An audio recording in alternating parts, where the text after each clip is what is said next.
کوئی بند کیے ہوئے دروازے کو شیطان نہیں کھولتا. جس پر کیا نام ہو؟ اللہ کا نام ہو. اللہ کے نام سے شیطان وہاں سے بھاگ جاتا ہے.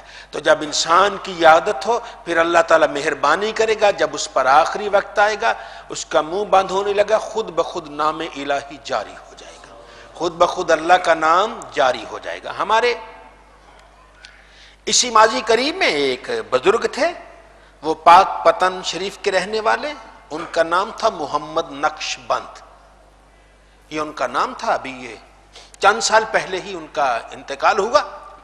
ان کا کوئی ارادت مند آیا, کہنے لگا حضرت میں نے وہ فلاں ہے اس کے موقع پر میں نے کوئی پروگرام کرنا ہے, کوئی محفل کوئی پروگرام کرنا ہے, تو مجھے اس کی اجازت دیں. کہتے ٹھیک ہے بیٹھو. اسے سمجھایا, کہنے لگے کہ ایسا کرنا کہ ایک یہاں سے کوئی عالم بلا لینا, 3 باتیں تمہیں بتاتا ہوں. یہاں سے کوئی عالم بلا لینا اور اس کو کہنا کہ نبی کریم صلی اللہ علیہ وسلم کی شان بیان کر دے, سرکار کا ذکر کر دینا. اور دوسرا خرچہ زیادہ نہ کرنا. 3 باتیں تمہیں بتاؤں گا. ایک عالم بلا لینا, کوئی مقامی بلا لینا, اور دوسرا خرچہ زیادہ نہ کرنا. اتنا کہہ کے اسے کہتے بس خاموش. ایسے اسے کہا ایسے, اور پھر دل کی طرف متوجہ ہو گئے, ذکر الہی شروع کر دیا, وہیں اللہ کو پیارے ہو گئے. تیسری بات نہیں بتا سکے. تو ذکر الہی تو رب نے عطا کر دیا نا. رب نے جاتے وقت اپنے ذکر کی توفیق دے دی, اپنے نام کی توفیق دے دی.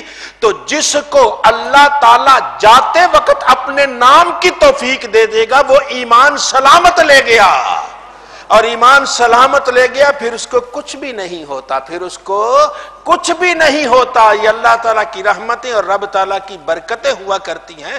تو آئیے اللہ تعالیٰ کی برکات سے, اس کی رحمتوں سے مالا مال ہوتے ہیں. یہ ارشادات ہیں, چھوٹے چھوٹے معمولی ہمیں معلوم ہوتے ہیں, لیکن ان کے فوائد بڑے ہیں. خدا ذوالجلال ہم سب کو اس پر عمل کی توفیق عطا فرمائے. چلے جی. عن جابر رضی اللہ عنہ قال قال رسول اللہ صلی اللہ علیہ وآلہ وسلم لا ترسلوا فواشيكم وصبيانكم إذا غابت الشمس حتى تذهب فحمة العشاء فإن الشياطين تنبعث إذا غابت الشمس حتى تذهب فحمة العشاء. سیدنا جابر رضی اللہ عنہ سے روایت ہے کہ حضور سیدنا رسول اللہ صلی اللہ علیہ وسلم نے ارشاد فرمایا, جب سورج غروب ہو جائے تو اپنے جانور اور اپنے بچوں کی نگرانی نہ چھوڑو حتیٰ کہ عشاء کی سیاہی اور ظلمت پھیل جائے, اور جب تاریکی چھا جائے تو بچوں کو سلا دو, کیونکہ جب سورج غروب ہوتا ہے تو عشاء کی سیاہی اور ظلمت پھیلنے تک شیاطین چاروں طرف پھیل جاتے ہیں. یہ نبی رحمت صلی اللہ علیہ وسلم نے ارشاد فرمایا سورج غروب ہو جائے تو اس وقت اپنے جانور ہو اور اپنے بچوں ان کی نگرانی نہ چھوڑو, دھیان رکھو ان کا. کہیں کسی نے کوئی بکریاں رکھی ہیں تو بکریوں کا خیال رکھو اس وقت, یہ نہ کوئی ایک آدھ بکری ہی کوئی اٹھا کے لے جائے. کہ اور جانور ہو, کوئی ایسی چیزیں رکھی ہیں تو ان کا خیال رکھو, پوری گنتی کرو اور انہیں سنبھالو.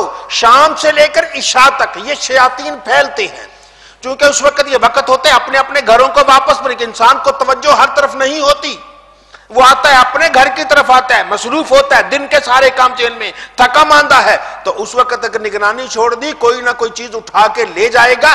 اس لیے اس وقت ان چیزوں کی نگرانی کرتے ہیں. ہاں جب رات کی سیاہی آ جائے انہیں محفوظ کر کے بند کر دو, اپنی اپنی جگہ پہ رکھ دو, اور رکھنے کے بعد پھر تم اپنے اللہ کو یاد کرو. تو یہ ہمیں طریقہ بتایا گیا, شام سے لے کر عشاء تک اس وقت میں اپنے سارے کاموں کو بند کرتے ہیں اور عشاء کے بعد آرام کر جاتے ہیں. اللہ ذوالجلال نبی کریم صلی اللہ علیہ وسلم کے طریقے پر چلنے کی توفیق عطا فرمائے. چلیں. عن سلمان رضی اللہ عنہ قال قال رسول اللہ صلی اللہ علیہ وآلہ وسلم لا تکونن ان استطاعت اول من يدخل السوق ولا آخر من يخرج منها فإنها معركة الشیطان وبها ينصب راياته. حضرت سلمان رضی اللہ تعالی عنہ سے روایت ہے کہ حضور رسول اللہ صلی اللہ علیہ وآلہ وسلم نے ارشاد فرمایا, تجھ سے اگر ہو سکے تو سب سے پہلے بازار میں مت جا اور نہ سب کے بعد وہاں سے نکل, کیونکہ بازار مارکا ہے شیطان کا اور وہیں وہ اپنا جھنڈا گاڑتا ہے.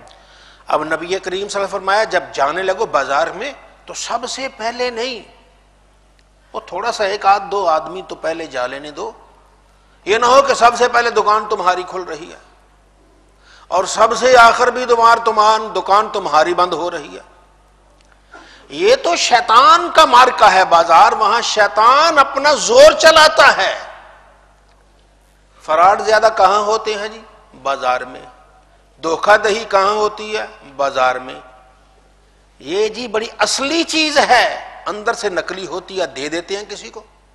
تو یہ سب کچھ یہ شیطانی کام ہے نا. تو یہ ایسا کام وہی ہوتے ہیں. اس لیے سب سے پہلے اور سب سے آخر کچھ فرق کر لو. سب سے آخر اگر کوئی ضرورت بھی ہو تو اس وقت بھی کیا کرو، ایک دو آدمی ہو تو اپنی دکان کو تالا لگا کے آ جاؤ.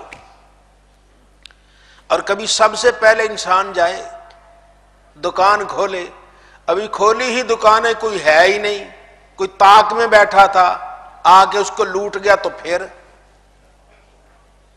سب سے آخر میں دکان ہے جی بند ہو رہی ہے جی، لوگ چلے گئے جی، 12 بج گئے رات کے جی، اکیلے ہی بیٹھے ہیں جی مارکیٹ میں، اکیلے ہی ہیں. تو کوئی کسی وقت آ جائے، 1000 چوکیدار صحیح، پر رات کی تاریکی میں کوئی آیا کیا پتا چلتا ہے. اور آج کل تو رکھتے ہیں، کہتے ہیں بھائی دے دو، زبان سے کچھ نہ نکالنا، دو کچھ ہے نکال دو. اب وہ تاریکی میں کوئی لے جائے تو پھر بعد میں روتے رہنا، وہ کھوجیو کیا فائدہ اس کا. پہلے ہی نبی کریم صلی اللہ علیہ وسلم کے ارشادات پر عمل کر لیں. اللہ تعالی ہمیں ان ارشادات پر عمل کی توفیق دے. یہ تھوڑا سا بعد میں جائیں اور رات ابھی کچھ لوگ ہوں تو واپس آ جائیں. اس سے کیا ہوگا، انسان خیر و خیریت سے گھر آ جائے گا. اللہ تعالی ہر اہل ایمان کے سرمایے کو محفوظ رکھے، اسے دین کے لیے وقف کرے، اس کی جان کو، اس کے مال کو، اس کو عزت و آبرو کو اللہ تعالی محفوظ فرمائے. رب تعالی ہم سب کے دامن کو اپنی رحمتوں سے معمور فرمائے. جی بسم اللہ. آنکھوں کی حفاظت کرنا. اعوذ باللہ من الشیطان الرجیم. بسم اللہ الرحمن الرحیم. قل للمؤمنین یغضوا من ابصارهم ويحفظوا فروجهم ذلك أزكى لهم إن الله خبير بما يصنعون. وقل للمؤمنات يغضضن من أبصارهن ويحفظن فروجهن ولا يبدين زينتهن إلا ما ظهر منها. آپ حکم دیجئے مومنوں کو کہ وہ نیچی رکھیں اپنی نگاہیں اور حفاظت کریں اپنی شرمگاہوں کی. یہ طریقہ بہت پاکیزہ ہے ان کے لیے، بے شک اللہ تعالیٰ خوب آگاہ ہے ان کاموں پر جو وہ کیا کرتے ہیں.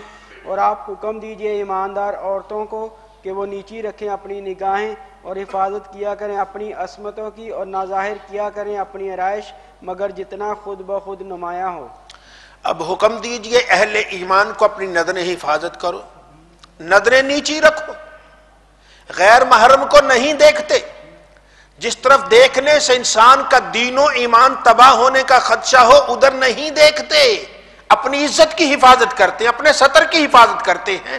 آنکھ کی حفاظت ہو جائے خود بخود باقی چیزوں کی حفاظت ہو جاتی ہے. صرف آنکھ کی حفاظت ہو جائے.